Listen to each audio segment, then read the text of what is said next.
میں یہ بہتر ہی نہیں بلکہ ضروری سمجھتا ہوں کہ کچھ بیان کرنے سے پہلے میں اپنی زبان کو پاک کر لوں. تو آئیے پڑھیے میرے ساتھ: استغفر اللہ ربی من کل ذنب واتوب الیہ، لا الہ الا اللہ محمد الرسول اللہ صلی اللہ تعالی علیہ وسلم. درجہ نبی کا کیوں کسی انسان سے پوچھئے، شان حضور کیا ہے یہ مولا سے پوچھئے، اور تاریخ بتائے گی حیات رسول کو، پڑھیے حدیث پاک یا قرآن سے پوچھئے. تاریخ بتائے گی حیات رسول کو، پڑھیے حدیث پاک یا قرآن سے پوچھئے. پیغمبر یوں تو لاکھوں اس جہاں میں آئے، مگر تحریر اسلام کی وہ پوری نہ کر پائے. فقط 23 برسوں میں کیا حق کا اجالا، عام توڑے کفر کے سائے. جناب والا السلام علیکم ورحمۃ اللہ وبرکاتہ. ہم عام طور پر سرکار کی حیات طیبہ کے کئی واقعات سنتے ہی رہتے ہیں جو اپنے آپ میں بے مثال ہے اور رہتی دنیا تک لوگوں کے لیے ہدایت ہے. سرکار کا شجرہ کیا ہے، سرکار کے معجزے کیا ہے، یہ تو ہم اکثر مسجد اور مجلس میں سنتے ہی رہتے ہیں. مگر دور حاضرہ کو دیکھتے ہوئے میں سرکار کی سیرت مبارکہ کا ایک بہت ہی منفرد واقعہ سنانا چاہوں گا، کیونکہ گاگر میں ساگر تو بھرا جا سکتا ہے لیکن میرے حضور صلی اللہ تعالی علیہ وسلم کی سیرت مبارکہ کو 5 منٹ میں بیان کرنا ناممکن ہے.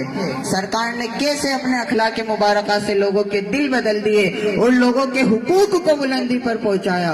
حضور نے کیسے کالے گورے، امیر غریب، آقا اور غلام، مرد عورت، بیوہ اور سہاگن، نسل بھید، جات پات کے فرق کو ہمیشہ کے لیے مٹا دیا. واقعہ کچھ یوں ہے، ایک بار لوگوں نے حضرت بلال حبشی رضی اللہ تعالی عنہ سے پوچھا کہ آپ نبی پاک سے متاثر کیسے ہوئے. حضرت بلال فرمانے لگے، میں امیہ بن خلف کا غلام تھا جو مجھ سے سخت کام لیتا تھا.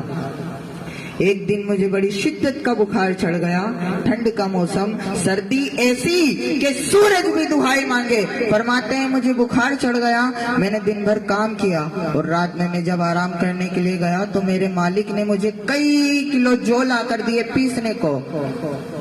فرماتے ہیں میں جب چکی پیس رہا تھا تو پیستے پیستے میری نیند لگ گئی. اتنے میں میرا مالک آ گیا، اس نے مجھے سوتے ہوئے دیکھا تو بڑے سخت لہجے میں کہنے لگا کہ اب تیری سزا یہ ہے کہ تو کھلے میدان میں جا کر چکی پیسے گا اور تجھے کوئی لحاف اوڑھنے کی بھی اجازت نہیں ہے. حضرت بلال کہتے ہیں میں رو رہا تھا، مجھے نہیں معلوم تھا کہ میری قسمت جاگنے والی ہے. وہ کسی شاعر نے کیا خوب کہا ہے کہ میری قسمت جگانے کو نبی کا نام کافی ہے، ہزاروں غم مٹانے کو نبی کا نام کافی ہے. حضرت بلال کہتے ہیں اب نہ میرے تن پر کوئی لباس اور نہ کوئی لحاف. میں روتے ہوئے چکی پیس رہا تھا، اتنے میں میرے دروازے کے قریب سے رحمت للعالمین کا گزر ہوا.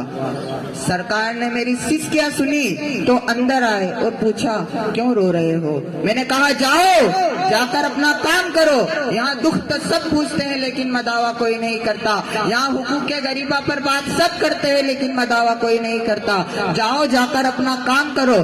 حضرت بلال کہتے ہیں میں نے بڑے سخت جملے کہے معاذ اللہ. حضور چلے گئے اور جب حضور جا رہے تھے تو میں کہہ رہا تھا جا رہے ہو جاؤ، میں نے تو پہلے ہی کہا تھا.